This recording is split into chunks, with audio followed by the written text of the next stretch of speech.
Welcome to the Tabletop Gaming Guild Show. The Tabletop Gaming Guild Show is all about the memories and experiences that playing tabletop games with friends and family can create. On this episode, well, it's our 200th episode. So we're going to just talk about things, talk about our going through 200. This is actually 200 of our video shows. We had over 100 podcasts before that, and we have thousands of videos. We spent probably a ton of time together, maybe more than some of us wanted, but I had a lot of fun. Uh, so basically, let's go ahead and start off with what we started this. I don't even know how long. Nathan, do you know when we started? I think 2019. So it's been a long time. Um, so over that time, I think that you would find if you watched our video and stuff, I think our taste in gaming may have changed a little bit. So what I'd be interested in hearing is from when we started to now, everyone came on at different points. How has your taste in games changed? Have you had any, like, have you gone from like heavy Euros to wanting medium weight games, or have you gone from, worker placement games to more thematic games, or are you the same that you've always been, and this is your jam? So let's go ahead and start off with Evan, because he has our logo behind us and he looks like a ghost. So we need to make sure we get to him in time. One of these Oh, days, you I'm brought. gonna fix my lighting in here, and it'll be much better. But um, I would say for the most part, my taste has pretty much stayed the same. It hasn't changed too much because it's what I like, and I don't like change because I'm an old grumpy man. But no, really, uh, I find myself in that midweight is kind of right where I've always liked to be. Um, I think I pulled away from some of the lighter fare games that I would play with people, and I just don't find them as enjoyable anymore. But yeah, midweight's just been where I've always been. I don't oppose heavyweight games, but they're never really my go-to just because after a while my brain just starts to hurt and I turn to jam up there. So yeah, I think overall it's pretty much the same. Well, so are you like for? I know you like some thematic games. So, what is your favorite theme for a board game? Um, that's a good question. I know you've been liking like the spin some for I don't, was it spin some or dim sum? It was the other one. It was the more it had more to it. And you like So some of those. I'm very eclectic when it comes to that. If the theme kind of just shines in the game, then I'm kind of really happy with it. Because I wouldn't say like, oh, I like it's got to have like asymmetrical warfare, or it's got to be kingdom building, or it's got to be food related. None of that really goes for me. Like it has to be that way because like looking behind me, like one of my favorite games right now is Earth, but also right Oh, next that's to it such a good game. is After the Empire. I really like that from our playthrough, but also one above that is for a lightweight game that I enjoyed was Picture Perfect. Like none of those have any kind of really semblance to each other. So Yeah. I mean, they all have a big tactile feel to them. So that they do have that in common. Like Earth, you're stacking the little wooden pieces, like sort of Takanoko pieces. Uh, the Kingdom one, you're actually building like a little fort. I actually really want to play that one, like the physical version of it. I like when I play the digital one. And Picture Perfect, you're definitely putting up little standees. So they do have a tactical or tactile combination. You think that might be it? Because I know you really like miniature games, which I'm going to ask you next. What's your favorite theme in miniature games? yeah, it could be the tactile nature for it, but I wouldn't say necessarily that would be it either, because another one of my games that's upstairs that I really liked was Fistful of Meeples, which Oh, that's such a good game. I mean, it has some tactile, but I mean, it's really nothing more than just actual moving meeples around. So I mean, I wouldn't Yeah. really call that. So there's not If I really remember anything right, that's special. almost a Mancala sort of It's thing. yeah, Yeah. I did really enjoy that game. So that's for board games. Has your miniature game taste changed at all, or you're still into like the historic miniatures, or are historic you getting more? historic is still top.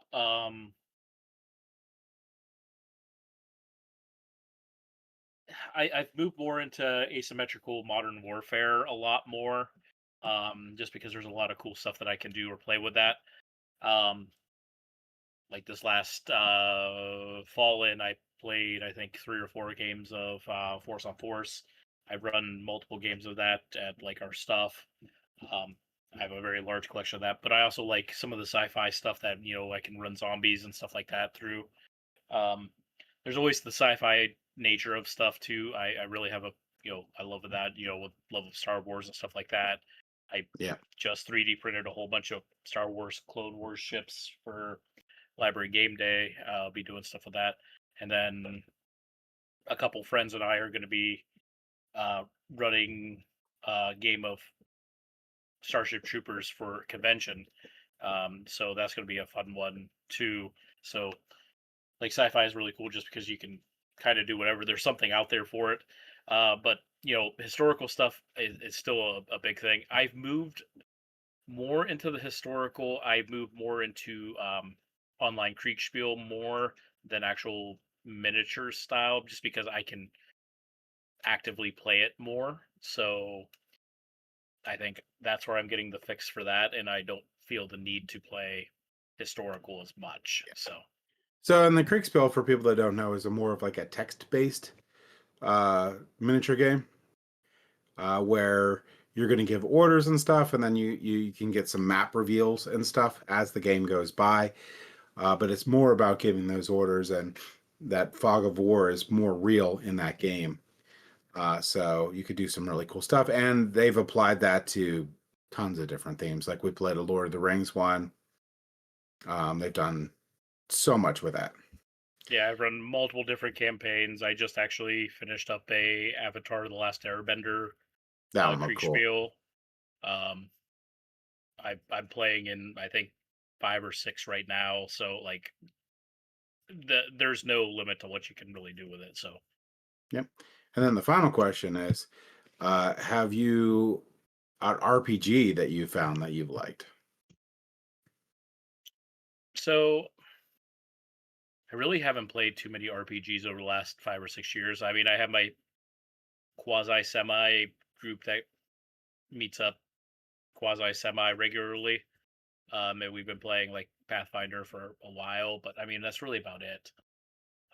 We played a couple different ones here, and I had fun doing them, but like it's not one of those like Yeah. I think Draw Steel will be a lot of fun if we ever get our act together and get that stop play. catching the plague. Stop catching the plague. Stop. You know, I'm really excited about that one. I think that one looks really cool. Uh, Peter put a lot of work into giving us all this stuff, and then we never were able to run it. So poor Peter. It happens. I can say that I am glad to say that I have now played 2 sessions of it in person with some other friends, and everybody seems to be enjoying themselves so far. So I've got another session coming up with that group this coming Sunday. So that'll be our third session, and I think everyone's slowly but surely getting hooked to it. So That's a great segue into Peter.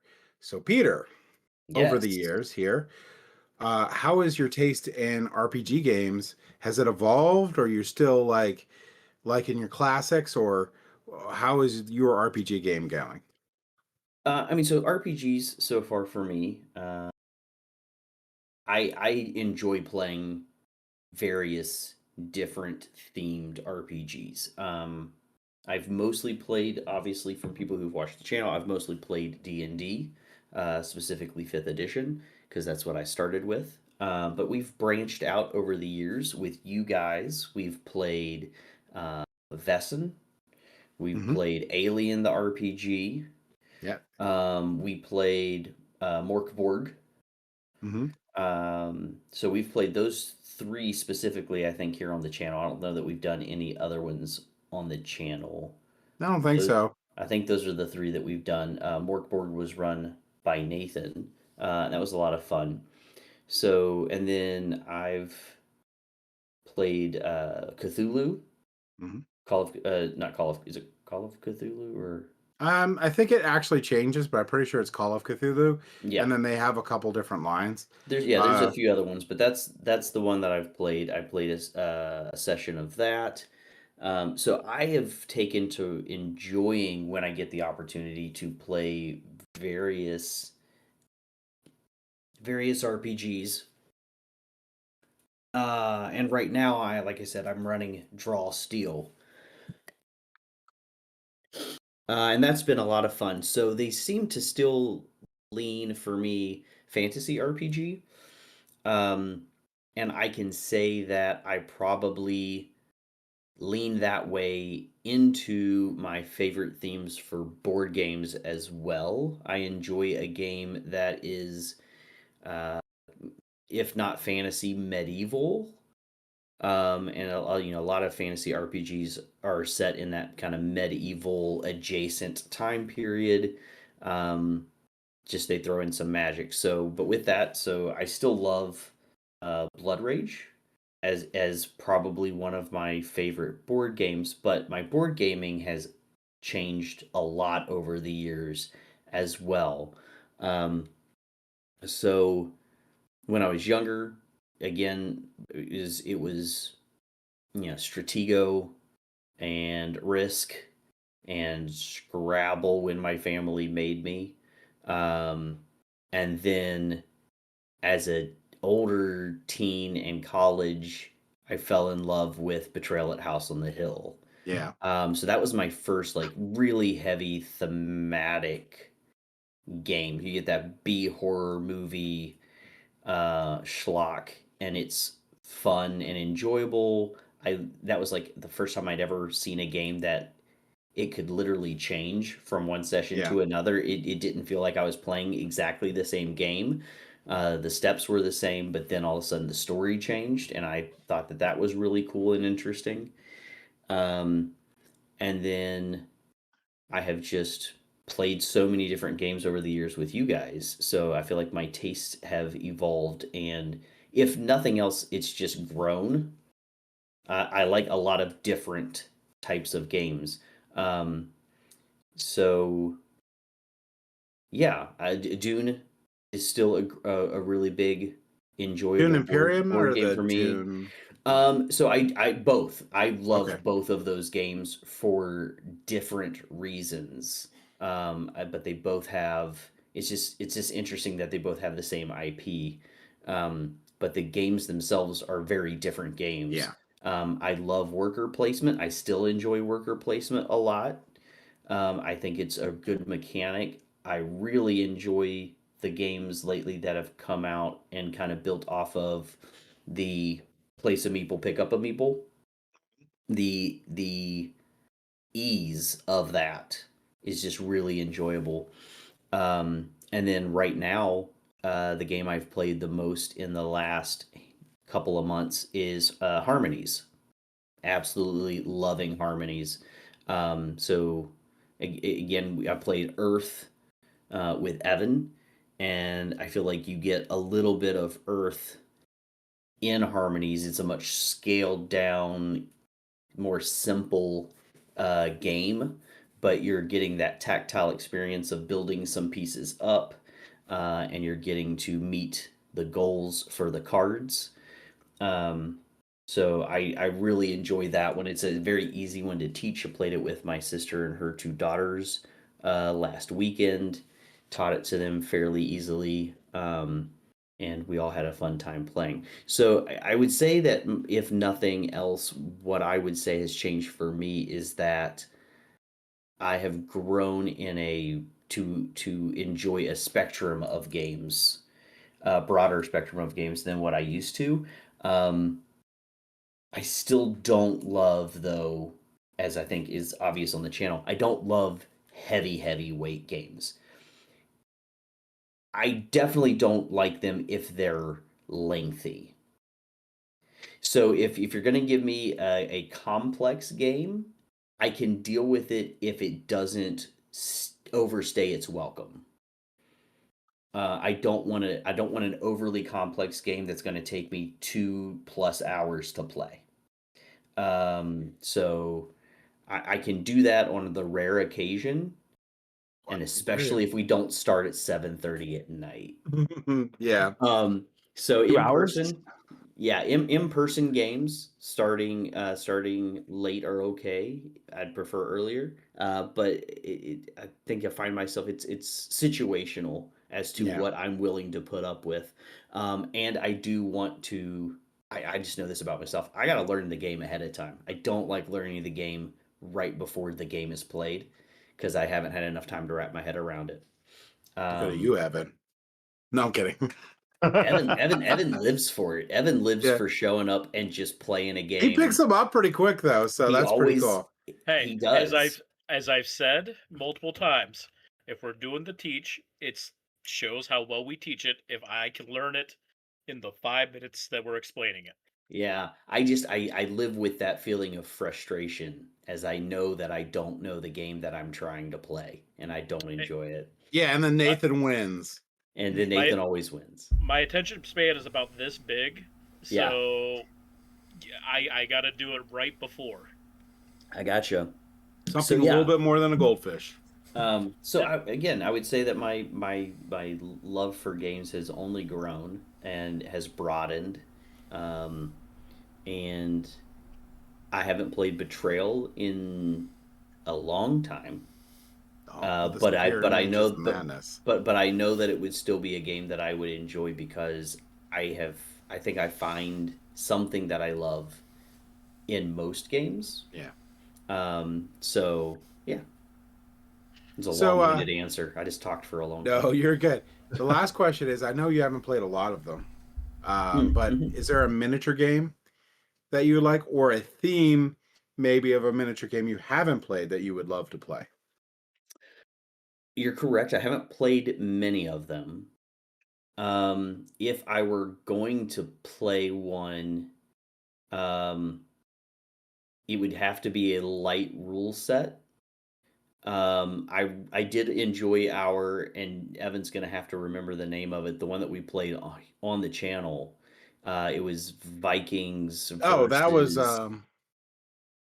wait, Vikings versus what? I think it might have just been Vikings. Period. Raven Feast. Yeah, that was Raven Feast. Yeah. So we played that one, and I enjoyed it. The scenario felt like the outcome was preordained when we played it. I don't know that is always the case, but I definitely felt like in that scenario, it was like, oh, we're going to lose. Okay. And then we lost. It was very obvious to me how that was going to turn out. So I think that's the one thing about miniature games that especially are based on historical things.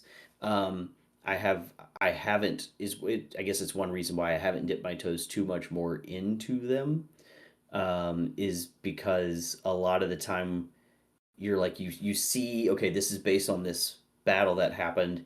You're gonna have the same troops that they had, and if you're outnumbered, you're gonna lose and have fun. And I don't enjoy that as much.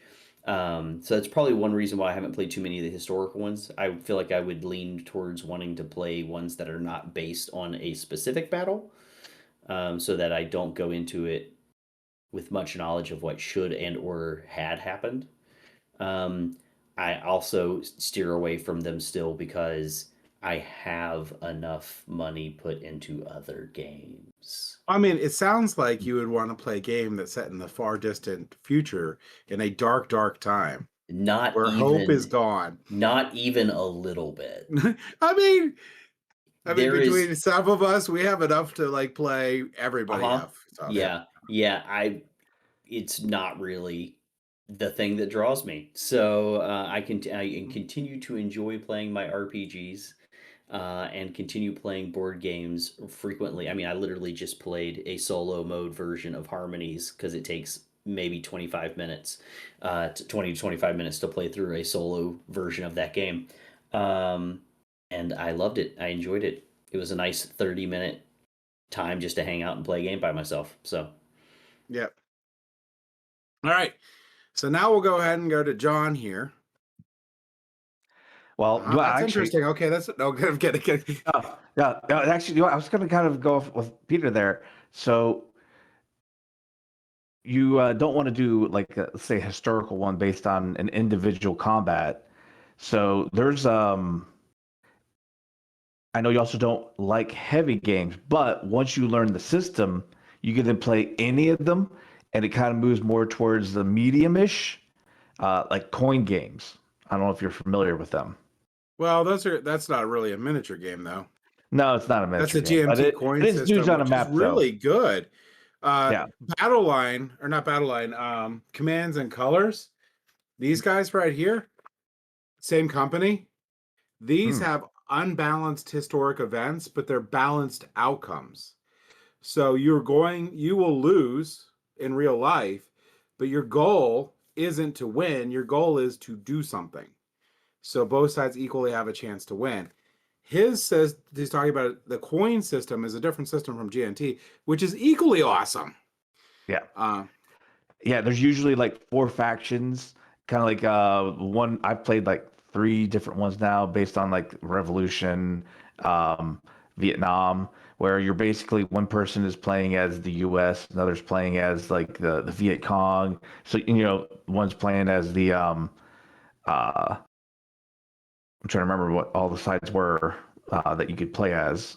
Basically the There's normally Vietnam, three. There's normally 3, but but yeah, 3. There was like um, but yeah, it was like the actual government there. So like at some points in times, your goals kind of align with one person, but then as the board state changes, you actually kind of don't want to be doing this. Like the Vietnam government was wanting to bring more U.S. troops in. U.S. was not wanting to put more troops in, but they have kind of like this relationship there, and I'm gonna win though. Mhm. I'm gonna get him to play Command and Colors because of feudal Japan. I saw him interested in that one.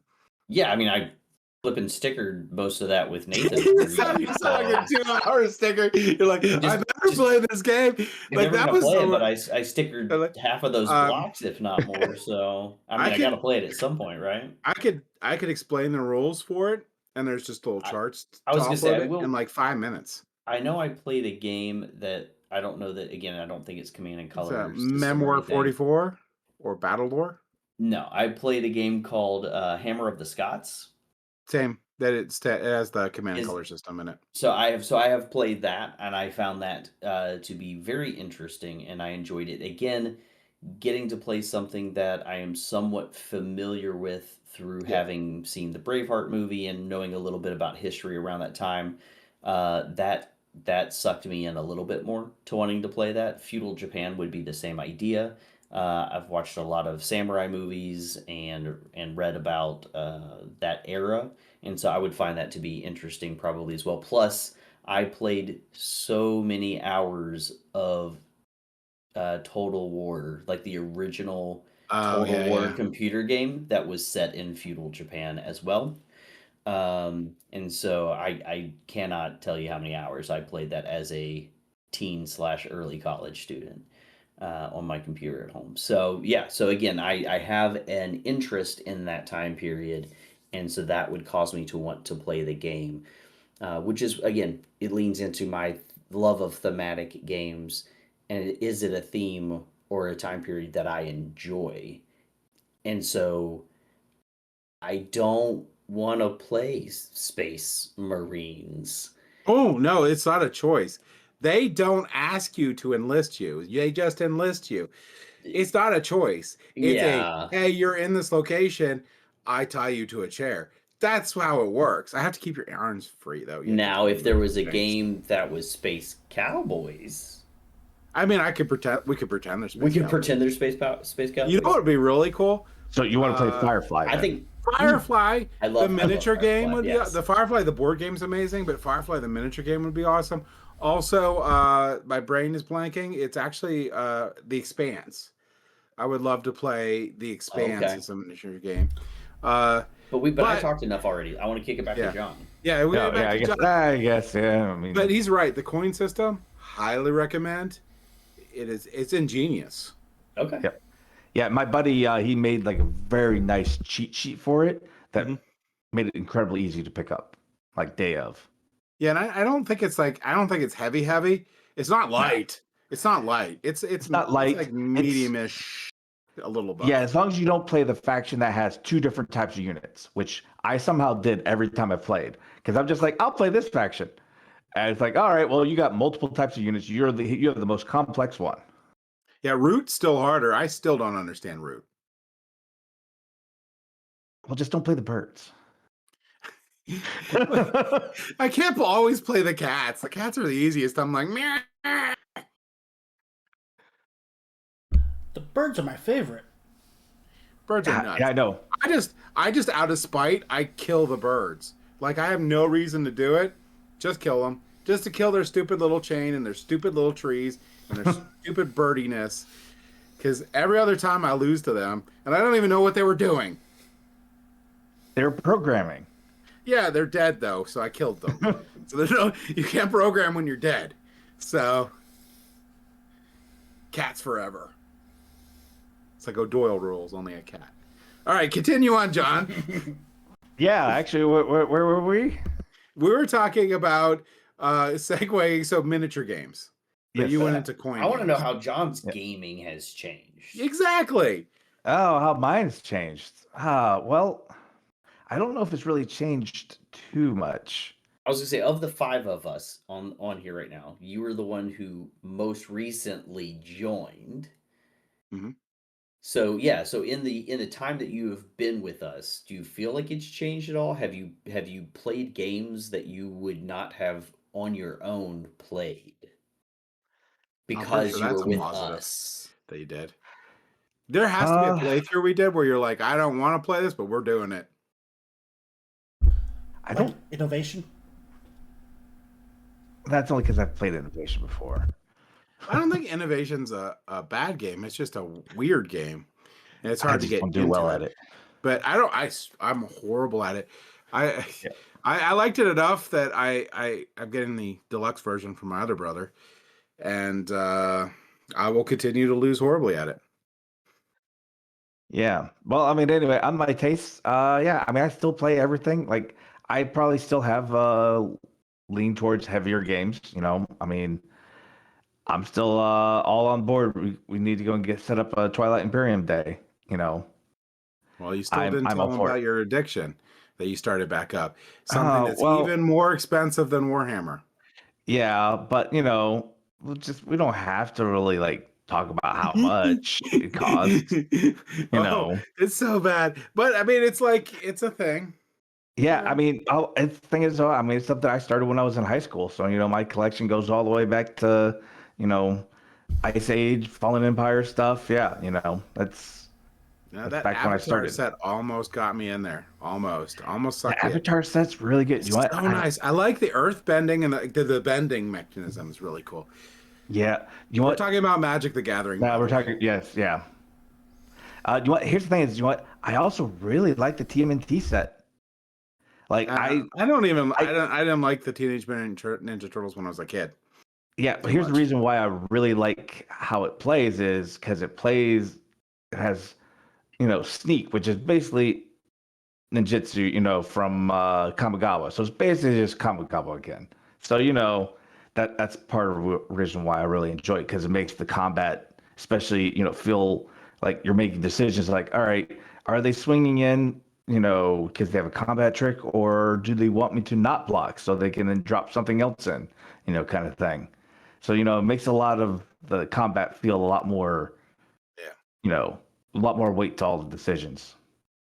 I mean, if But they went to Morodin again, or Morodin, wherever that one is, with all the artifact creatures and stuff, well, they did. we're still all They did over that. return to Mirrodin, and then that When? became Phyrexia. New Oh, I like Phyrexia. Yeah, with the because poison counters. I people hated my decks when I had the poison counters. yeah, so it kind of did brought that back. So they had like a block. They still were doing the blocks at that point. So it was Scars of Mirrodin. So they went back to Mirrodin. Yeah, no, we're talking lore here, all right? We got themes, you know. We had this conversation some other time. All right, yeah, but yes, Ah. but yeah, they did go back to Mirrodin at one point. But yeah, I mean, I enjoy other games other than Magic and heavy games. I mean, I don't get as many late games as I used to, but that's because I no longer am running like a game day at a coffee shop or anything anymore. Or, you know, We should do uh, that. There's a or good running coffee like shop be the downtown. yeah, or like centrally located, and everybody's coming to my place, so I have to have board games for you know somebody who uh, you know uh, this is their first time there to hey, let's go and sell automobiles. But yeah, I mean, I still also like a lot of thematic games too. I mean, I like the games I wind up liking the most, I think, are the ones where the mechanics match the theme. Like Okay, yeah. if you can express in mechanics something that is like an ability or a theme or whatever, that's when you really have me Or in. like, oops, all wilds Uno, like that. No, No, no, no. that's not, Okay, no, it's sorry. not quite. No, no, no, nor like Flux. No, that's not. No. But I mean, just because it's right now in mind, and so it makes it so it's the only thing I can think of because we just talked about Magic was like the airbending and everything else, where you know um, a lot of those mechanics fit and like the theming fit and everything meshes. So it's kind of like I don't know if it's and I don't know if I really care if it's like you make the mechanics and then you find the theme, or I also kind of like where you take a theme and you're like, okay, how can I express that? Yeah, yeah, I agree with that. So that's your taste in board games. Has your taste in RPGs changed at all? Um, I mean, I probably mean, just Peter's going to stepped judge away. you based on your answer. I kind of stepped away from D&D more, I guess. I What? mean, I know. Well, I mean, it kind of already happened with fourth edition. I was kind of already out at that point. So, because then at that point, Pathfinder was just, D&D 3.75, so that's kind of went that direction. And I really liked Pathfinder 2. I actually have a lot of the books for that downstairs, even though I haven't had a chance to run that since 2020-ish. And yeah. But I mean, so yeah, like fantasy, sci-fi. I mean, I try to get into Shadowrun, but it's just like making the character, the karma system, all that makes perfect sense. Got all that. I love playing the video games too, so because I love the setting. I love cyberpunk. But I was just then at that point where it's like, what do I buy for equipment? Like I don't know, like I haven't really had anybody to kind of guide me. It's like, okay, this is kind of like the adventures toolkit kind of thing of, if you're this kind of, if you're a decker, you're going to have this equipment because if you don't, everybody else is going to be wondering at the table, what are you doing? That's like your job. Yeah. I So mean, yeah, that's I kind of have where I get thoughts. lost there. But I mean, or like even like Call of Cthulhu. I mean, I've done just about every RPG you can imagine too. So I have like a couple that I really want to get to the table and just haven't had a chance to yet. Secret World and Ragnarok, which the first one is, you know, uh, X Files is real kind of thing. Like weird, otherworldly. Kind of like Call of Cthulhu, otherworld outside, eldritch horrors are coming to the world, and you're one of the people awakened to abilities, and then, but it's kind of also based on, like some of the enemies aren't always those outside ones. They might be like, uh, some of the other organizations or corporations that are running around. And then the other one's based on Vikings, which is really kind of an interesting one there. Yes. And yeah, that one there, you don't have health and you don't have dice. It's a bag builder. So all your abilities are runes that you put into the bag, and your health is your runes. So if you take damage, you take runes out of the bag. So you kind of lose. It's kind of like you're injured, so you can't do this ability now because you lost that rune. And then you're out of runes, you're dead. Thing is, though, you're probably going to die a lot because it's you're Vikings. That's kind of a brutal world. Yeah. And thing is, though, you go to Valhalla. The thing is, though, if you die in an epic way, you go to Valhalla, and you then it unlocks like another part of the game, which is you have like your relatives in your house. You're kind of like you're a legend or whatever, and your descendants or whomever get to carry on your family name. You get other abilities that you then carry on to your new characters. Yeah. So dying is a part of it. You just want to die cool. Like Morkborg, except for only my monkey died, which is the only thing I wanted to have live. I was like, no, monkey I forgot your name of. Didn't Evan die as well? Evan died. I think I was the only one that survived. Might not have had a leg or something afterwards. I lost my arm first, and then I died. Yeah, you don't need the arm. You care more about your monkey than you did Evan, though. But the monkey's special. It did things, and it lived a good life, and then was speared from the ceiling or something weird, and it died. And I was sad. Then we moved on because I forgot about the monkey after a minute. Because I'm a Viking. I wasn't educated. I don't know anything. I drank too much mead. Anyhow, moving on to Nathan. How has your taste changed since the inception of this? I think mine's probably changed the most. I would have to admit, to start with, I was a Eurosnob. It's like the heavier the better, the longer the better. Bland colors, just beige, everything. Game. I really. The more beige, the better. The idea if this is ultra beige, we're in. If you gave me a no game to Euro that was all about optimization, had almost no luck, little to no luck, had little to no hidden information, everything was there, and you're just basically trying to plan 3 to 4 turns ahead. It didn't matter if it took an hour to teach and 5 hours to play. That was a game for me. Now, basically Peter's nightmare. Exactly. I mean, the way you're describing it, I mean, you're literally, like you said, all information is there. The question is who knows how to do the puzzle the best? Yes. Mm-hmm. And that's never gonna be this guy. If you want to see Peter's hatred for a heavy game, watch our playthrough of On Mars. And how much he bolted toward the end of that game. It's like, I need to go. It had the two things that I hate. It was a game that was long and complex, and I didn't know how to play it before the video started. Well, I played it 2 other times, and no one liked it.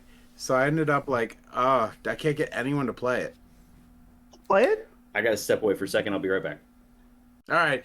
So, Nathan? Yes. So I think there's a lot of reasons why my taste changed. I definitely diversified my games, and even like beginning off, a lot of times we had conversations like, "Oh, is a party game really a game or a social activity?" It's like, answer is it's not a game. but it's like, which was definitely our opinion then. I think we've softened on that. if it's not a game, it's a social activity. Oh, it's Activity. just an activity. But I mean, All right, I that, would. that describes apples with apples, sure. Apples to apples is something that should be destroyed on site. Like, literally, there's no reason for it to exist. Why do they make 500 different versions of apples to apples? Just because people are like, people are buying apples to apples, so I'm going to make a new game. It's amazing. It's going to break the world. It's freaking apples to apples. Stop it. I have reviewed so many apple to apples clones. I mean, why? Make your own damn mechanisms. It's awful. No. Stop it. James. You can get off your soapbox now. It's not a soapbox. It is a rant. Anyways, so Apples to apples. nowadays I would willingly play a party game, with exceptions of games like Apples to Apples. But the big part of the reason for the taste change was, well, it's a lot less work to review a short, light game. So that's part of it. But another big part was, I was starting to go to conventions, starting to, go to game groups, and it's nice to have games that you could just teach quickly, have anybody join, even non-gamers join in. I've had a few people like visit, and it's like, okay, well, just pull up this game. It's easy. You've never played a board game before? Doesn't matter. That is really satisfying to have somebody who's never played a board game in their lives play a game and enjoy it. I had that. Yeah. Like Mechs vs. Minions, I've played that a few times with people who've never played a board game, and they loved it, and that's been one of my best experiences as a gamer. It's just getting that out and watching them like grip onto it and really get into it and have interest in actually picking it up themselves, even though it's hard to pick up. Yeah. So, quiz time, everybody. What is a worse game than Apples to Apples? Flux. No. I mean, Flux has its place. No. Monopoly? Nope. This is Apples to Apples is worse than Monopoly. What is that tapeworm Scrabble? game? Exit. Ah. No. Exit is the worst. No. The worst. No. Worst game ever created. Dixit. Dixit is great. No, it's James, perfect. I think your problem with Dixit is the people you play with. Yes. His daughters. Yes, it is. No, I don't know what you're talking about. That just sounds bad. No, I know idea what you're talking about. So, Nathan, now that we've gotten through your board game tastes, have you grown any taste for RPGs? RPGs, absolutely. I mean, I always had interest in trying them, but outside of when I was little, I never really had opportunities to play, and it was nice, getting on this channel and having Peter run a few games, and I actually ran my first game ever with the Morkborg, and I would at some point like to try a full campaign rather than a one shot, but that's a huge time commitment. And maybe when I move eventually, someday, hopefully, move to Pennsylvania, I can, visit Peter and get in his D&D group or RPG group. There you go. You probably enjoy that. What about miniature games? I know you haven't played very many of those. No. Did you play any when we had TGG Con? No. Just no. Evan. Why? I have not found What? a miniature game I like. Well, then go to Origins. I guarantee you'll find at least one miniature game that you like, because they have a ton of them that are like the person themselves made it and they only run it at conventions. There's like one, he has like a kaiju battle one where he has like destructible environments where you basically pick up chunks of buildings and chuck them at each other. It's everybody, one person's playing, Mothra, somebody else is, Godzilla, another person, could be Mecha Godzilla. See, here's the thing. I could find you one that you like to pick based off your tastes and whatnot. Like, do you want to play zombies? I can give you zombies. Do you like 80s, 90s wrestling? We are building a work-based wrestler Royal Rumble game. Like it's actually in the works right now. Cool. Fallout, we've got that. I actually have miniatures over here for it. The Starship Troopers. He bought all the Fallout miniatures. He has like 100 of them. Like Nathan, 30. you do. Oh yeah, You well, bought them. yes. That Fallout. That wasn't Fallout. That was Scrap. Oh no! That was the video Borderlands. Borderlands. Yeah, Borderlands. Yeah. So I could find you a miniature game that I just you gotta find the theme. The theme is what it is. Care Bears. Yeah, it's just that I mean, there are certain ones where it's like light miniature games I can enjoy. I think it's if you have to measure, that's a no-go for me. If you have to constantly refer to charts, you've kind of lost my interest a little bit. But there are ones that you measure that are also still pretty light that you don't have to go and consult, 30 charts to figure out what's going on. Just thinking of Blackwater Gulch at Origins. It's pretty much just like, hey, you know what? I need to do this thing. You just roll. Did you roll higher than this number? For what you're trying to do, like chuck dynamite at a building. Most miniature games have specific measurements that work for every unit, like 6-inch or 1 foot measurement. And a lot of times you can just have a pre-printed ruler that's that. So you just put that out. You're not measuring anything. That's the distance your thing can move. So you can simplify it that way and make it really nice. But, it's still miniatures on a table. So you either need to have a printed out hex-based board, which some of the miniatures do have that, or square-based board, so you can move the amount of squares like you would in a board game. But yeah, there's all sorts of stuff. Like I'm pretty sure there's a lot of BattleTech ones require the octagonal squares, don't they? Yeah, there are. Hex-based. Yep. Yeah. In fact, I think there's even a skirmish one for Mech Warrior or Alpha BattleTech. Strike. Yeah, Alpha Strike. That's it. I've played that a couple times. I think the closest thing to a miniature games that I enjoyed was the classic Battle Masters. That's Command and Colors. That's more than Battle Masters. The Milton Bradley Yes. Hero Quest Yeah. themed one. Yes. Yeah, that's I have it that's still downstairs, Command and Colors. It's the one with a large mat. Command and Colors is the same as Memoirs 44. It's left, right, center, units that you select. And with the fact that you actually have a hand of cards and you play a card that says you can move your Wolf Riders or you can move your cannon, makes it a Command and Color system because you cannot order everything at one time. Well, actually, you can in that game. It has move all blah or move all that, but still, it's a card-based system for doing orders. You don't technically have a hand of cards, but you just flip a single card to determine who's. Oh, sure, but it's still the same idea. You can't command all your. You're not moving all your troops every turn. You're moving a specific thing based on the card. But, that was a very luck heavy. So it tended to be. They corrected it later on with Battle Lore, which was picked up by Fantasy Flight. It's a system that was inspired by Battle Masters. Well, and there's a new one coming out with Godzilla from. Oh, really? Yes, they relaunched it with Godzilla versus the other player has fighters and it's the humans. It's interesting. It's by Restoration Games. I don't know if it's physically out yet. It was on Kickstarter. Restoration Games is 50-50 with me.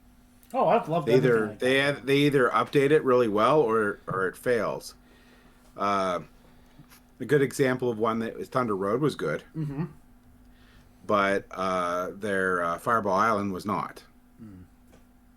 So they have some good ones and they had some meh. They could have done a lot more with Fireball Island, but they didn't. So the other one that was good, I thought they did Dark Tower. So Dark Tower was decent. That was a good one. It's too hard, basically, I think. Yeah, and the tower itself kind of makes the visibility issues. It's also puts too much luck into a game that's hard. Yeah. I really enjoyed Stop Thief. I don't know if you Yeah, played that's that. an interesting one. That was the one with the app. Yeah. Right? Yeah, app. when the thief moved around, it made different noises depending on how he's moving, and you had to kind of deduce where he is based on his previous movements. So should we move on to you? How your tastes have changed?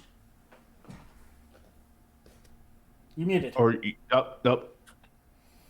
Yeah, sure. I only played heavy Euro games for a long time there, and I've actually gone to more thematic games over time. And I'm a pretty omni gamer. I like most every game that I play. There's some games I just don't like, but in general, I like the majority of games. And for me, it's more of the group that I'm playing with than the game itself. Yes. So I will play games that are not as interesting to me, but they're very interesting to me because of the interactions I have with everyone else. Um, so I go from light to heavy to medium. All I really look for is a group to play them with. I'm the worst solo gamer. I play some button shy solo games because they're like 15 minutes. I really, everything is driven for me on the game group, the group that I can get together and play. I also found that I hate teaching heavy games to strangers. I have failed on many of the library game days where I was just like, you know what, people? Let's play something else. Yeah. That's happened. Peter knows that happened like a billion times. I'm just like, I start, everyone's eyes glaze over, and I'm like, this is not going to be good. So let's do something else. Mm-hmm. And that's fine. Except for, that's a game I could really enjoy, but I know that the people at the table are It's probably not not the right. going to. It's Not the right situation. fit. It's situational. Right. So I don't want to Absolutely. go into a game that I love and then have everyone have a horrible experience because that's just gonna be horrible for me too. Correct. So in our RPGs, I used to play RPGs when I was a teen. I don't. I have that idea that I want to. I just Mm-hmm. never do. I think it is. I love reading the books, especially if they're in a theme I like. Like the closest I'm probably going to get to actually playing an RPG is the Stormlight Archive or the Cosmere RPG Mm-hmm. over there. Oh my gosh, is it so good? But my problem is I like rules and I love the rules on these RPGs, but every time I play them, no one really follows them, and I just don't like the game anymore. Because I mean, it's not. I still have fun playing with the people, but I don't like the no structure. So it feels more like a cat chat or than a Okay. game. And I know that's odd, but No, I mean, that's just something that I have a problem with. well, yeah. I mean, honestly, if you're not playing at least with some of the rules, what's the point Yeah, exactly? Yeah. I So mean, I I mean, also understand, having like the improv kind of things too. So I don't mind that. I just want to die when I make a mistake. That is horrible. I don't want to have something shoehorned in where I survive. yeah, If no, I mess absolutely. up, I want to die. If I do really well, I want to do the level of well that I did. Mm-hmm. I don't want to fake sort of hurrah, or Mary Sue coming out there and being like, "Hey, you're all saved," or that's not a that's a You don't MacGuffin or want a whatever. Deus Ex Machina. Yeah, I don't want that to happen. I mean, you can maybe do it like sprinkle it once in a while, but Yeah, not like to the point where like, okay, well, we obviously were doing very horrible, and this obviously happened to keep everything going. and and when death is mechanically correct, and when it also fits the theme, when it Right, fits the moment, when it's dramatic, it's okay. It should be all right. right. I want Um, consequences for my actions. That's yeah, what I for want. sure. I can Um, understand that. and it really ruins it for me when I don't have consequences for my actions. I know I want that. I want it to follow the mechanics, and if I mess up, I mess up. That's fine. Life is Yeah, good, you know? I mean, a good. I feel like a good experience was when we played Alien RPG Yeah, it was. because there were you knew going into that game what that game was meant to be, which was a reenactment of the cinematic feeling of the movie. And in that movie, in that series of films, people die. They Yeah, I was show they legitimately terrified for my character. they see an alien, and they're more than likely gonna die. And It was that's what a that game is too. When we like you can yeah, play the game and there's moments that are dramatic in movie like, but when you get to the part of the movie where the alien actually shows up, all your characters are about to go bye-bye, and it's yeah, amazing and it's fun. And I feel like there are a lot of games out there that you would enjoy when playing again, like you mentioned earlier, same as with your board games when you're with the right group. yeah, And so it all depends on the group and the person who's running the game, and if everybody is aligned and on board with the type of game you want to be playing. Um, yeah, so, but I understand like a lot of games, if you sit down and you sit down and play a game at a convention or whatever, people are usually tentative, like they don't want to kill somebody's character because yeah, they don't know that person. Um, and so that can be a little awkward. But I totally understand what you're saying and why you're saying it for sure. Because if you there, to me, there's nothing worse than playing a game that you get to the end and you're like, but nothing happened. Like yeah.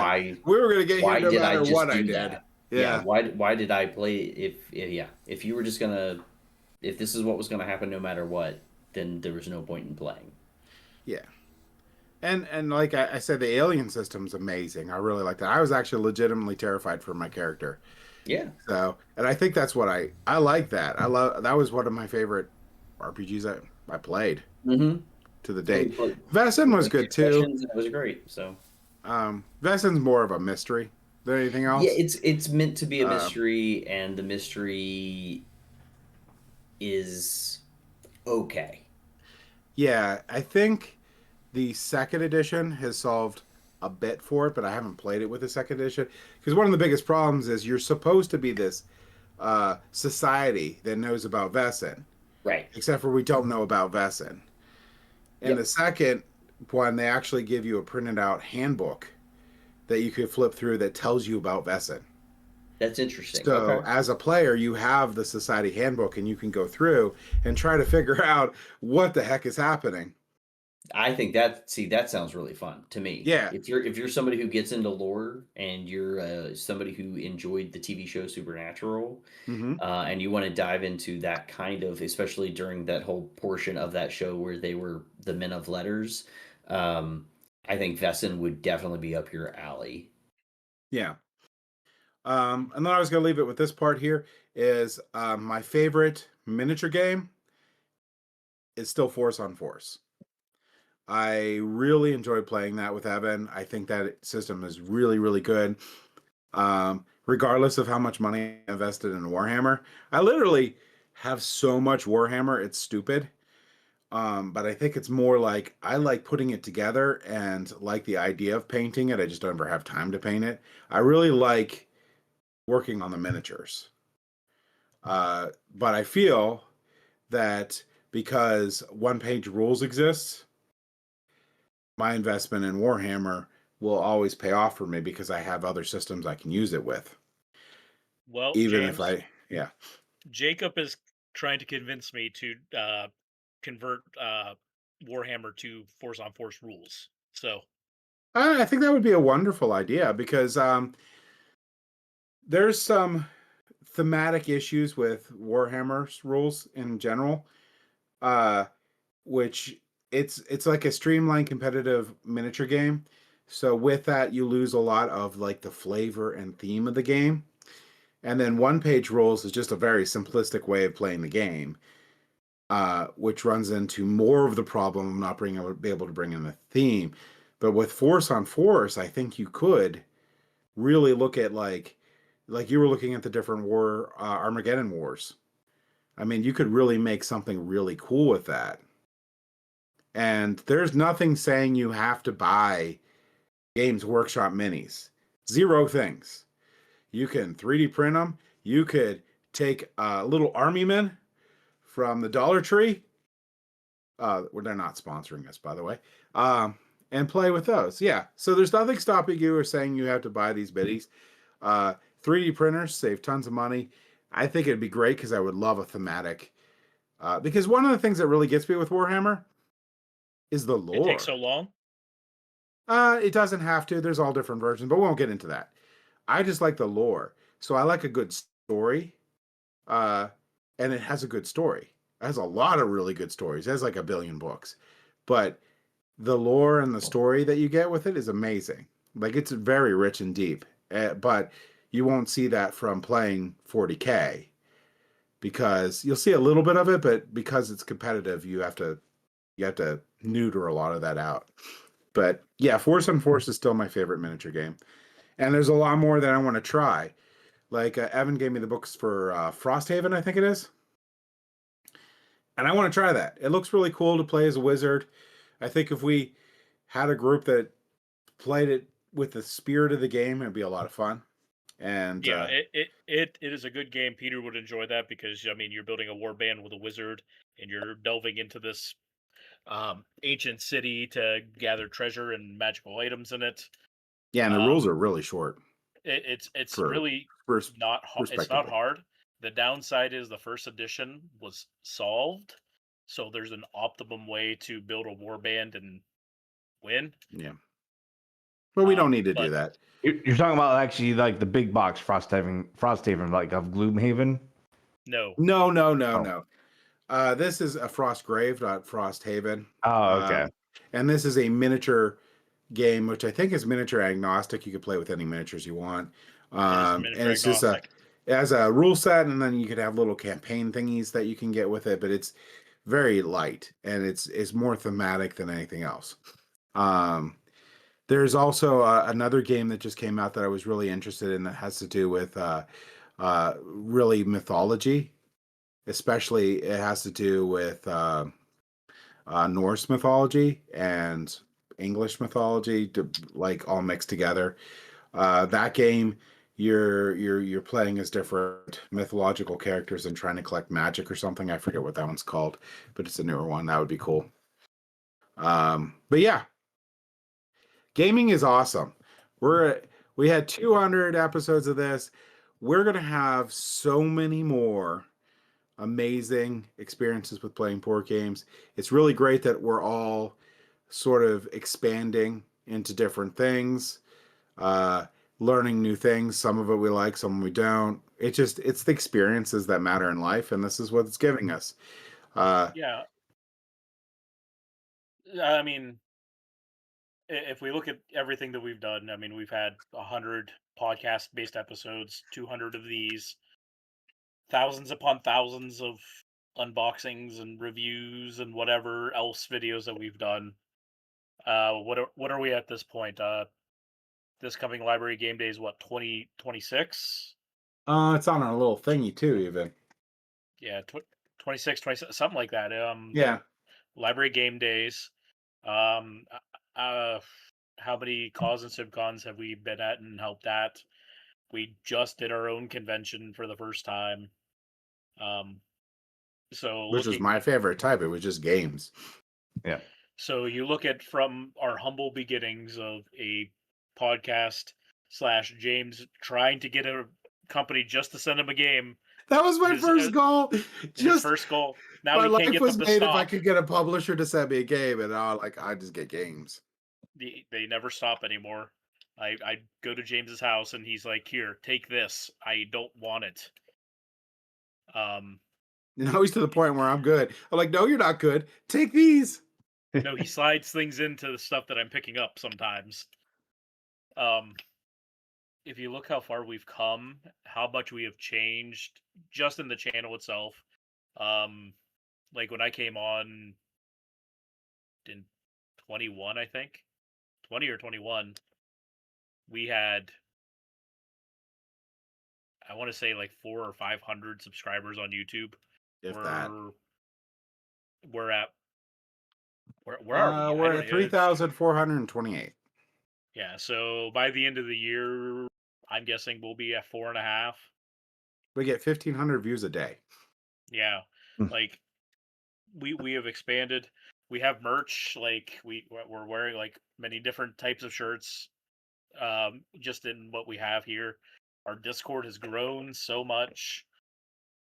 Yeah, to the point where we Um, get bots now. Hey, we're yeah, popular Yeah. enough to get Woohoo! scammers. That is when you know you made it, when you have an influx of scammers. and somehow my friend Patrick, he's the magnet of the Yeah, he bots. I is. don't know why. It just it happens. It's weird. We get that. It's like what is that? It was the prince from some foreign country. Now we have I am a digital artist down on my luck. I'm like, okay. There's Yeah, not that many in the world. I'm sure one person is, but not all you. absolutely. And a channel that we don't even buy digital art because we don't make games. Exactly. It's amazing to see how far we've come over the last 5 years that I've been here. I mean, you guys have done it for a lot longer. I don't know, when did Peter come on? Peter's been here for a while. So yeah, I think it was, if I was looking 26 it up, library game days I ago. was looking it up recently, and I think you two had me on for episode 19 of the podcast. Yeah, so you've been through 200 videos, over 100 podcasts. It's been a Yeah. long time. Yeah. It was I think it was 2018-ish, maybe. Somewhere in there. Whatever time it was. But yeah, you guys invited me on. We recorded. It was back when we were still recording on Audacity, and then that was just it was just a podcast. There was no YouTube channel. That was Peter still so. made the best video ever. Is it still the one that's been viewed the most, or is that? Nope. Oh no! It is the Ross video. best video Never mind. ever. I know You which one you're talking about now. that wingspan video? Oh my gosh, I can't tell you how much I love that video. James goes to sleep with it. I see that and a big smile comes off my face like this. So amazing. If you haven't seen that video, you need to see our wingspan video. So good. Yep. Like the best Bob Ross narrator Bob Ross thing plays ever. So Wingspan. good. Oh my gosh, I love that episode. I don't know So how we- you can't. I don't know how you can't feel a little bit like Bob Ross when you play Wingspan. I know. It's just so relaxing. I'm getting another expansion for Wingspan. Oh, there you go. It's Wingspan Americas. Which is like, I mean, I don't even know. Like I have like 7 boxes full of Wingspan cards. Yeah, I think we're getting Like- hummingbirds in that one. We're gonna find out. I mean, Wingspan is a really good gateway game.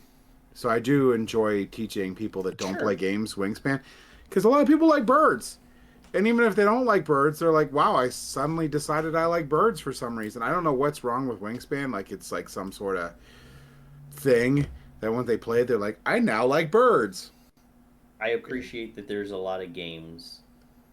I feel like when you used to want to introduce somebody to a game, into board gaming, there were very few what you would consider intro board games. Yeah, And so everybody was pulling from this same group of intro board games. Yeah. And nowadays, I feel like there are a lot of really good, very high quality, light intro games that highlight different types of board games. yeah, And so if you want it, it's no longer just one size fits all. Here is Settlers of Catan. yeah. That is your You're getting intro it right. game. So it just seems like now, if you're somebody who's really into board games, you probably have a solid 4 or 5 games that you could use as an intro for different friends who like different types of gaming, or who Yeah. you think would like different types of gaming. I have my intro game for my 2-player friends who are, I know that they've got a significant other that also is going to like games, and they're just going to want 2-player games to start because they're not going to get a whole group of I've got like 2 or 3 fantastic starter games that you're going to learn them in 10-15 minutes watching a video that I can send you. And so that's in it as much as we are growing as people who play board games and play a variety of board games. The board game industry itself, there's no hurting for really great high quality games in different styles of play or genres of play that you can get into people's hands for not too much money and very easily when it comes to like rules. So I think it's just for people who are still stuck on playing old games, I just want to be like, there's so many great new games that you should try out. You're gonna find ones that, again, there's nothing wrong with the old games. There's some really good ones, but there's so many new games coming out all the time that are not super hard to learn. That I think it just will grow your love of the hobby. Yep, I agree. So I think the best way to wrap this up would be for each of us to say their most favorite moment. Or unless Nathan has a trivia thing, but I do have my my game ready if we want to do that.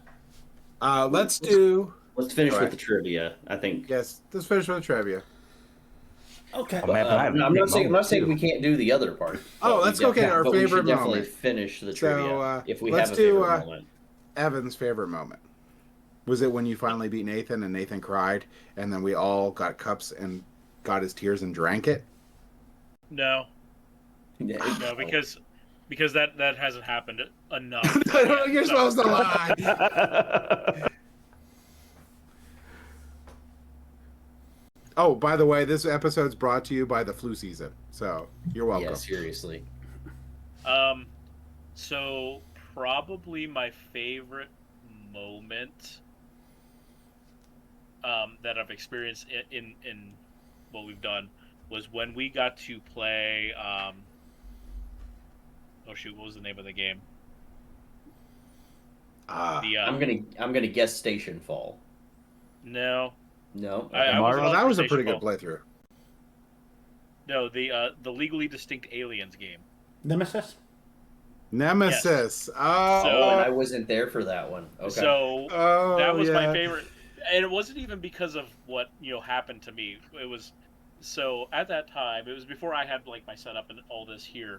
I was on my laptop, sitting in my living room, trying to be quiet because we record.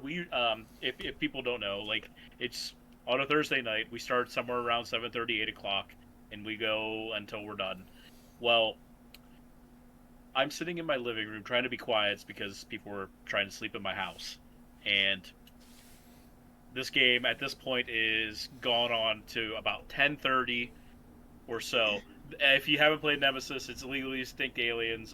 The aliens are popping out. People are dying, and Nathan gets to the escape pod, and James is right behind him, and then Nathan just shuts the door right in front of his face and jettisons out.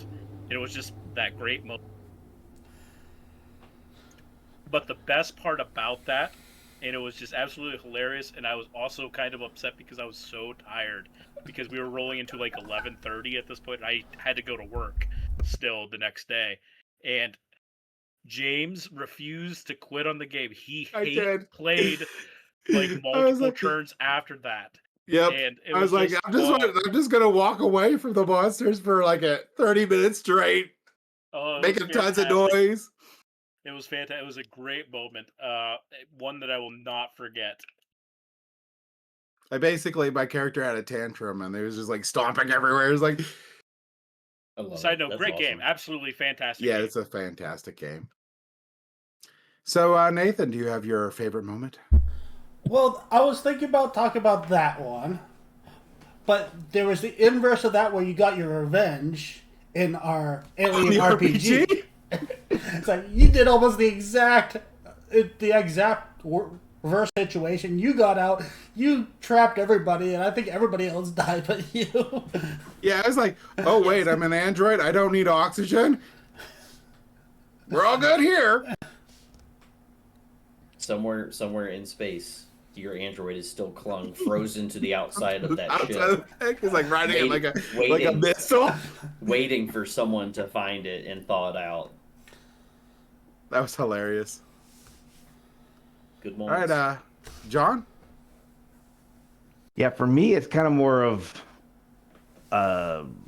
something that happened on on here that then led to my favorite gaming moment. Okay.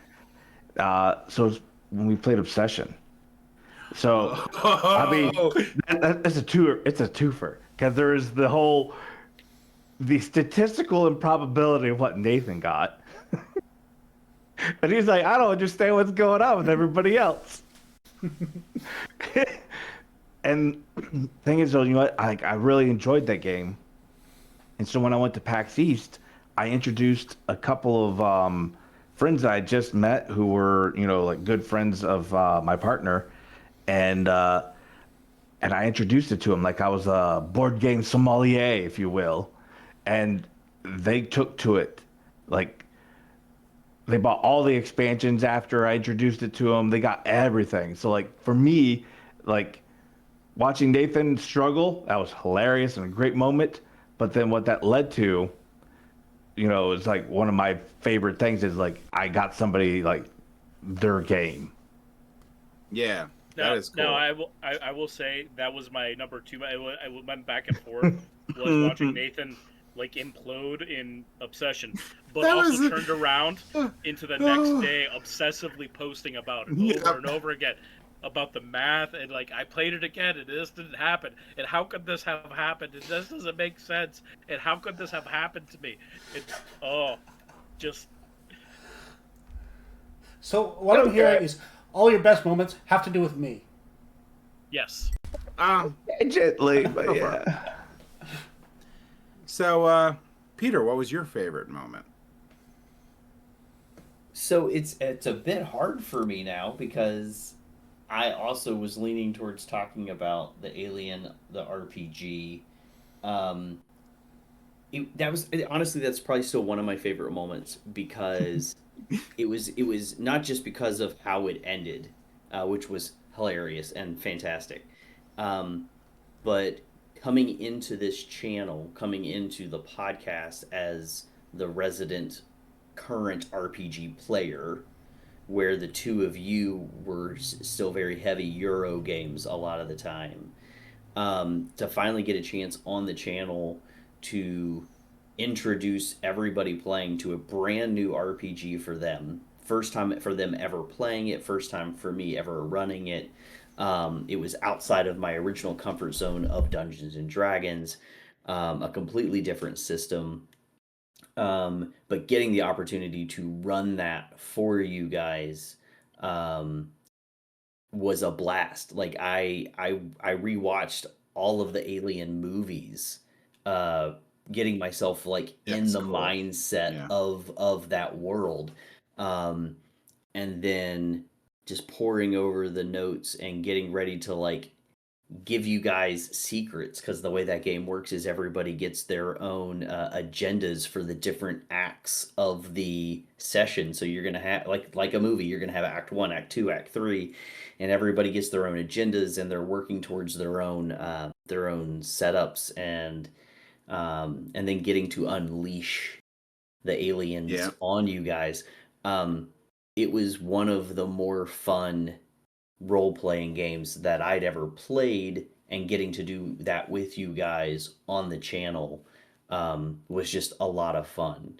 So again, I've enjoyed so many different moments on here with you guys, but that one for me is probably, if not the best, it's pretty high up there. And then I also have enjoyed the few times that I've gotten to win by 1 point, is also yeah. enjoyable. So That is the bane of my existence, because most of the time he beats me by the 1 point. yeah, so it's good. But yeah, the Alien the RPG, if people haven't watched those, I think, 2 episodes. I think it was 2, maybe 3, but I think it was 2 episodes. If you enjoy watching what is considered actual play, I feel like that's one of my favorite things that we've done. So yeah, and I love everything that Free League puts out. So getting to play a couple of their games on the channel was a lot of fun.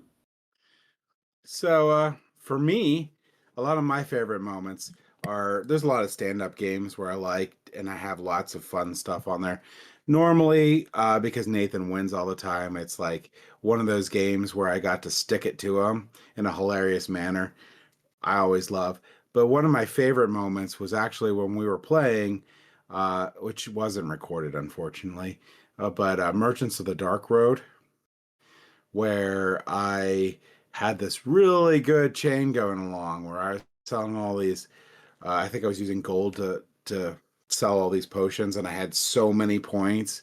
It was just crazy. And then I petered out in the second half, and everyone's like, "Oh, you won. There's no chance for anyone." And then frickin' Peter, gets a ton of points at the end because we're scoring up, and then beats me by 1 point. Evan, you're muted real quick.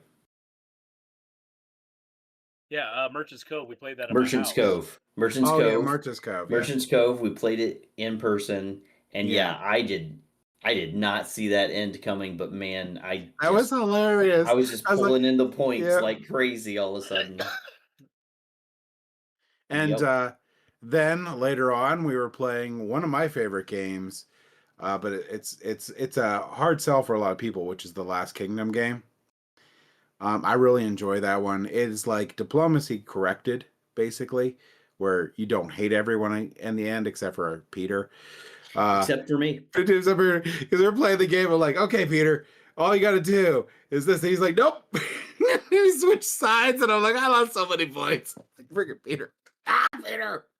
It shouldn't be a hard sell because the show is great and the book series is great. The game is great. And the game is great. If The game is great. If you are a lover of medieval period 900s England, Vikings, Danes, all the things, you should read the books, watch the show, play the game. Well, the books are going to be the Saxon Tales. Correct. Yeah. And I think and they made a movie off of it, which is on HBO, I think. So you can watch all of it on Netflix. Yeah, on Netflix. I'm sorry. Yep. And then the game itself. The only reason I think it probably didn't do well is because stills for movies never go well in games, and they use stills I think if they would have just done art, like hand drawn, it would have just done so much better. But it's a phenomenal game. It was very It's a really well done game. It deserves a lot more love than it got. Anytime you can backstab James, it's a good game. Yeah. So I'm acting like I'm angry, but it's hilarious. Yeah. So it was a lot of fun. I kept wanting to get rematches with him. I want to play it again. I've never won it. So it doesn't matter. I just had fun. And we'll play it again. We definitely will. All right. So I think Nathan has a game to wrap it up. Yes, I do. Let me pull it up real quick. I also really enjoyed playing that Mistborn deck building game. Mm-hmm. That game was a lot of fun too. They're coming out with an expansion for that. Okay, good. Some year. Glad to know that they're still planning on growing that game. So. And it looks like they're actually going along with the book. So it's going to be the next book, and then they leaked that they want to do Age 2 for Wax and Wayne cards. Okay. So I think that'd be cool. I don't know. They have to change the game though, because in the second age they can't burn all those metals. They're twin. At the most, they could be twin born, which so they could use ferrocheming. Okay. Well, anyway, Brandon Sanders is amazing. Yeah, he's getting into the lore. So. Well, let's talk about Mirrodin again. No. James and John are going to start a separate channel where they talk about their favorite games and the lore that they actually care about more than the game itself.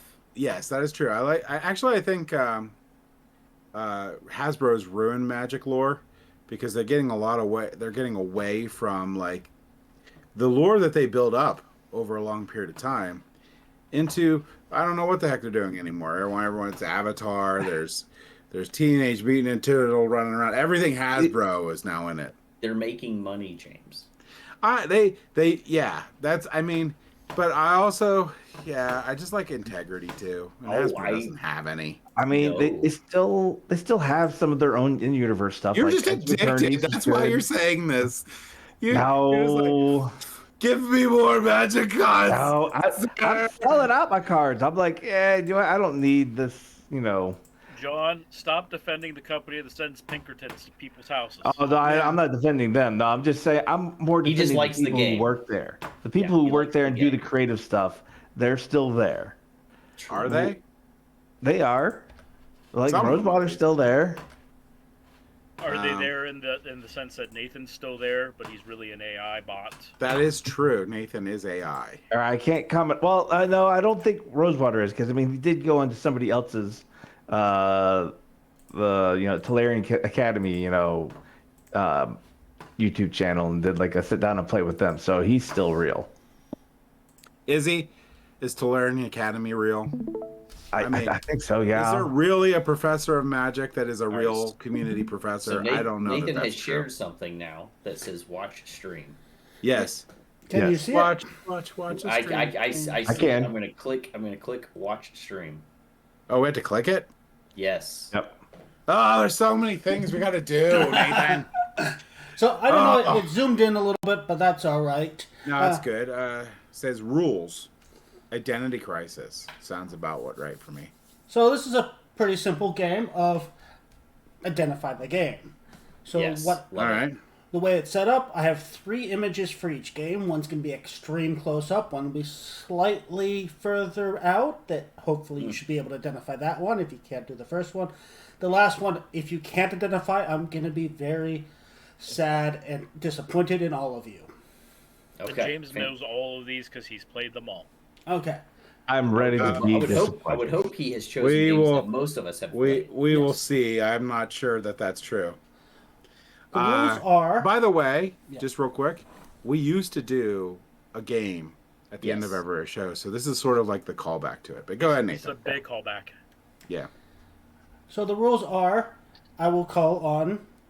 Well, I'll probably start with. I'm going to start with Evan and say, well, like, okay, show you the image. Now you can either pass or make a guess. If you Okay. pass, it just keeps going around. But if you make a guess and you're wrong, the next player gets the slightly wider image. If Okay. everybody passes, then when it gets back to Evan, he would get the slightly wider image. Okay. Okay. All right. And that's how we play this game. So we're going to start with Evan with his first image. Now, how many of these games are we going to get the... Oh, man, that's super easy. Last Yeah. light. 100%. Easy one to start with. So Evan gets a point. Love it. Evan's got a point. Last Light is Roy Kennedy is actually one of my inspirations that we actually started the show with because I really liked his podcast and I thought it would be fun to do. So he's one of my, people that I like, and I was really excited that he actually made a game. And the planets look like lollipops. Planets look like they don't taste like lollipops. John, They you work get more another like jawbreakers. easy one. So who's first on this one? John is first. All right, John. John, you know this one. I don't think I do know this one. You do know this Do you one. want to pass or guess? The longer you think, the more time other players have to think. Yeah. I mean, I feel like I've seen it before, but I just can't quite place it. So I'll pass. Okay, Peter. I'm passing. James. I don't remember the game going up to 8, though, is my problem. Give it a guess. If you give Pass it a or guess guess? and you're wrong, Evan gets the bigger view. Well, You don't want to give Evan the bigger view. Yeah, he already has a point. I pass. Okay, Evan. Whoops, sorry, Evan. Oh no! I knew it! I was right! I knew what the game was! I knew what the game was! view. I should have said the game! Oh, Evan, if you don't get this, we played this game. So I wasn't paying attention when he did that. So I Oh dear Lord! missed that. I missed good. that. Good. So I didn't with know it that went screen, to I'm 8 not though. sure. So Okay, pass so to he's not- John. So now So John now gets gets the bigger the view. bigger view. I mean, how can you not get this? I didn't realize. Oh wait, I still don't know what. I don't remember. I guess it did go up to 8 and 9. I mean, I got this. I had it before, but I was confused by the 8. Yeah, I'm afraid that it's just not really ringing any bells for me. Just pass. Don't worry about it. Pass. Pass Okay, for power. Peter. I'm Oh, I'm passing too. I don't know this one. James. Cat in the box. Yes, it is Cat in the Box. So James. Oh, gets I a- didn't There's play the this one. cards there. I did get to the- play this. I've played it once, and I remember I? really, really liking the game. I didn't remember the Yeah. scoreboard, obviously, but I liked the game. It's a really cool idea where your cards are whatever the heck you want them to be. Yep, it's enjoyable. Yeah. Yeah, I don't think I played this. I think I may Oh have my watched, or did I gosh. play it? I don't know. This is Peter's. What James This apparently is me? Yes. Okay. Ooh. I got to remember it from the cards. The cards. Well, yeah, I'm. Oh, come on. I have it right over there, so I'm Yeah. desperately trying to read the name off of it. But the thing is the colors. The colors. Yeah, It's so hard to read the box. You might want to Yeah, pass I- so he doesn't have time to figure it, remember the name.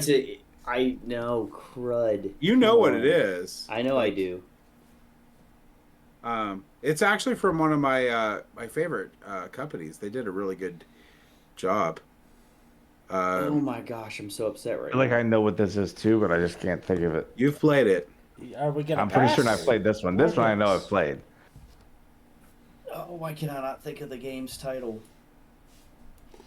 That's my problem right now at this exact You don't moment. remember the title either? I didn't even know how to. I could explain how to play the dang game. I'm thinking I'm You gonna don't have to remember ask you this for a one. guess or a pass.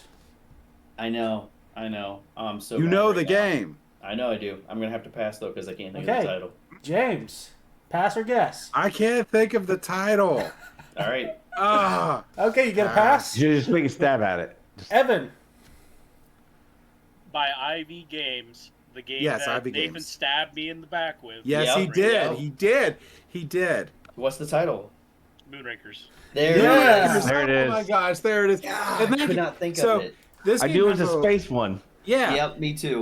This is actually one of the games that really works as a way to do cooperative sort of like bidding for getting people to finish missions. It's And a good one. it's designed so well that you could get to a point where you can still win the game because you don't need their help after a point. Yeah.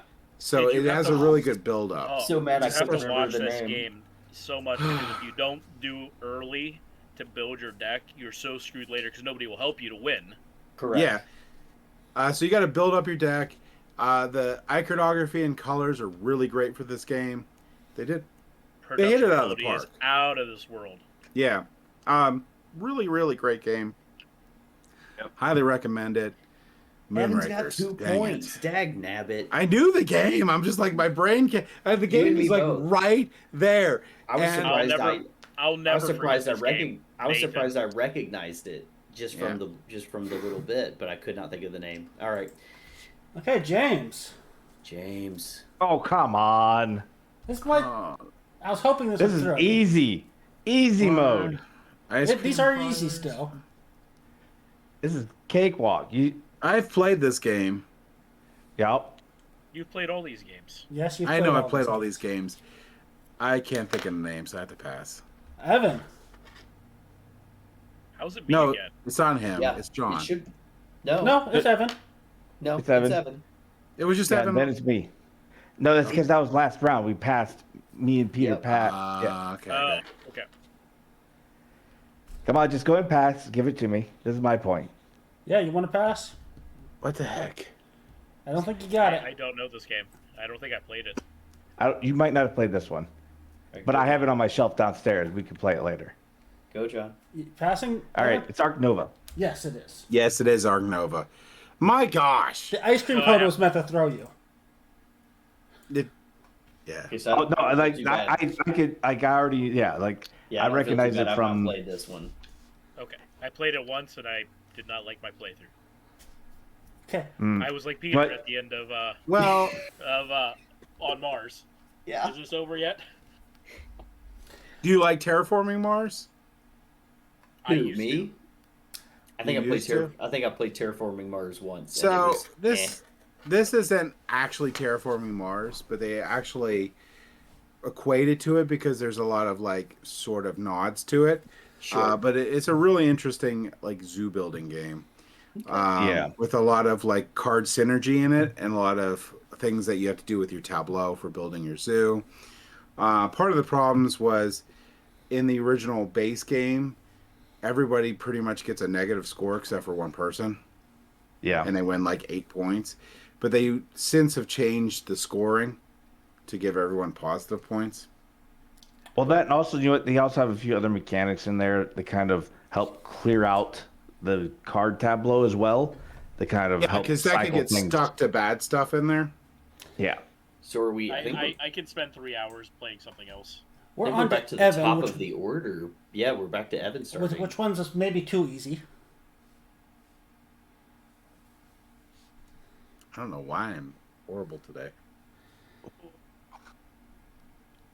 I know this. I know this too. This But could be a- like the instant I few- see this, my mind just goes blank of the name of the game. So now I'm sitting here thinking, I'm gonna have what to pass the heck is the name of the game? A couple Okay. that use- Okay. No, that water droplet's pretty. Go into pretty- John. Okay, John.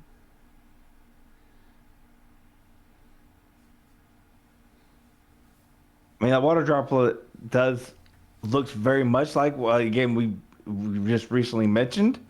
But I'm gonna go with Evan because I'm a little concerned in my answer. Yeah, because there's a couple of other options that it could be. You can take a risk and Yeah, take a there's a lot of- guess. Or A just lot pass. of games that use a water drop kind of like that, so it's like Yeah, there's Pretty like sure I know the two game. games I'm pretty sure I'm gonna pass just to not give James a freebie. Okay, No, Peter. no, Peter's next. Why Oh, do you mean Peter's Peter? next. Peter's played this game. Is it my turn next? Yes. Yeah. Yes. I'm gonna guess Dune Imperium. Yep. That's what I was thinking. It is not. Yep. Oh. Yep. It's And not. so we have to go I did- wider. I didn't For think James. it was. I should go say it is terraforming Mars. It is 100% terraforming I was Mars. I was pretty sure it I was, was a like- different water droplet, but that's the only water droplet game I could think of. I was gonna I mean, go with I thought- terraforming as a guess. Yeah. I was like, that looks like the water dropper from See that, terraforming. I kept going between the two, and I'm like, that has to be the Dune Imperium one.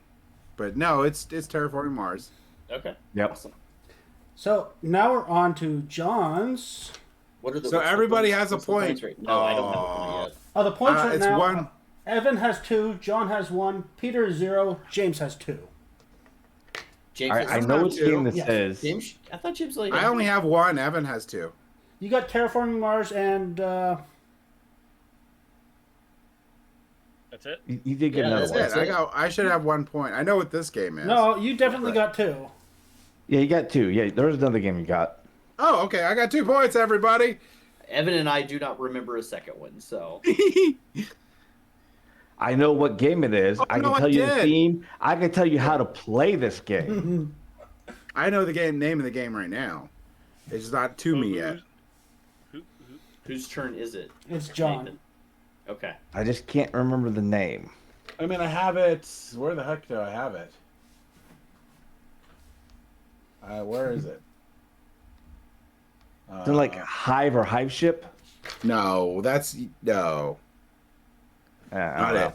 I'll give Peter a bigger one then, I guess. Peter's played this one. If I've only played it once, I'm not gonna get it. But you were on the right idea. So But you weren't on the am I- right name. Nathan, am I getting a We larger need a view big- now? We get a bigger. Oh, he view. did make a guess. Yes, that's right. Yes. Yeah, I did make a guess, yeah. I know exactly what game it is. I just don't remember the exact name. Nope, it's not ringing a bell at all to me. Really? Not even a bit. Okay, you passing then? Yep. James? Oh, I don't remember the name now. I think it's Apiary. It is. Yeah, that's Apiary. I did not play this one. Which is apparently the word for bees or something, but Yeah, it's like Yeah. a name for like a beehive or take care. Yeah, it's a scientific. Yeah, I. Yeah, it came to me right after that. I was just like, ah, this is another game I can't win. I'm like, I really horrible at it, but I really like the idea of like your bees leveling up. I missed our first playthrough, and then I got sick and couldn't make it through the teach because I felt terrible. I think So I Jamie never got to Stegmeyer play. actually designed this one. So Can't remember. the next one for Peter, I had to change the original image. You 'cause might have liked this one, Evan. The original image I took, I looked at it closely and realized it was a topless mermaid. And I said, oh, better change that image. Oh, I know this game too. This is Concordia. Yes, Yeah, it it is. is. I knew that one Yeah, immediately. Peter. Peter's on the board. I could have had apiary if I would have thought about it longer. There's your mermaid right there. Yep. I do really like this game quite a lot. So really well designed. We need to play it again. We should. It's a good one. So Yeah. Haven't played this one in a while. It's got a really It's good just like digital adaptation as well. So. Yeah. unfortunately, the next one didn't land on Peter. It's James's. Oh crap. Those are poorly drawn seagulls. They're beautiful. Yes. You knew exactly what they were, though. Dang it. Pass. Evan? I'm 50-50 on this one, but I don't want to possibly. It's the a swing and seagulls miss. throwing me off because I don't think they're anywhere else on the dang board. So that's a pass. John? I don't remember what the names of those games are. I just know they're Viking games. They're Viking Oh, games. You yeah, don't it want to get too many is. hits. Oh, yes, it is. So is John passing? Yeah, because I don't remember I only remember half the name. That we're not going to get half credit. Peter? Yeah. I wish I took my swing. I'm pretty certain I know which one it is. This is. I know how to play it. Raiders of the North Sea. It is. It is. Yeah, I was like North Sea. I was like, but that's not the full name, and I'm not going to. As soon as he was like, it was Vikings, I'm like, oh, it is that board. The seagulls are only in one dang spot in the whole thing. Yep. So currently the scores are 2 for Evan, 1 for John, 2 for Peter, and 3 for James. That's right, people. We can go for a couple more rounds if you'd like, or Let's do 2 more. Let someone Okay. else win. so we're back to Evan with this image. Earth. Oh, It is Yeah. 100% Earth. it's Earth. Yeah, Yeah, I knew that one too. I did as well. It's a good one. Yep. A very Okay. distinct soil symbol. Mm-hmm. All right, Nathan. So you're I gonna do might one more then. skip the next one because I don't think you'll actually get it. Oh well, then we Give it should to 'em definitely anyways. do it. Well, you We should 100% yeah, do it. Okay, Yeah. we'll do it. It's on to John. Oh. That, I think the The token Oh. there. Is that Dark Age of Camelot or Is that a guess? Shadows over Camelot? Shadows over Camelot. It is not. So we're on to Okay. Peter. oh, and it has the wall. I the know plastic exactly wall. what it is. Yeah, you do. Yeah, this is oh. That's my problem right now. We talked about it in the episode. We did Empire- a playthrough of this. Yeah, Empire is in the title. Yeah. After the Empire. Yes. I was just How saying, would Peter, you pass think- it to me so I can win. I know, right?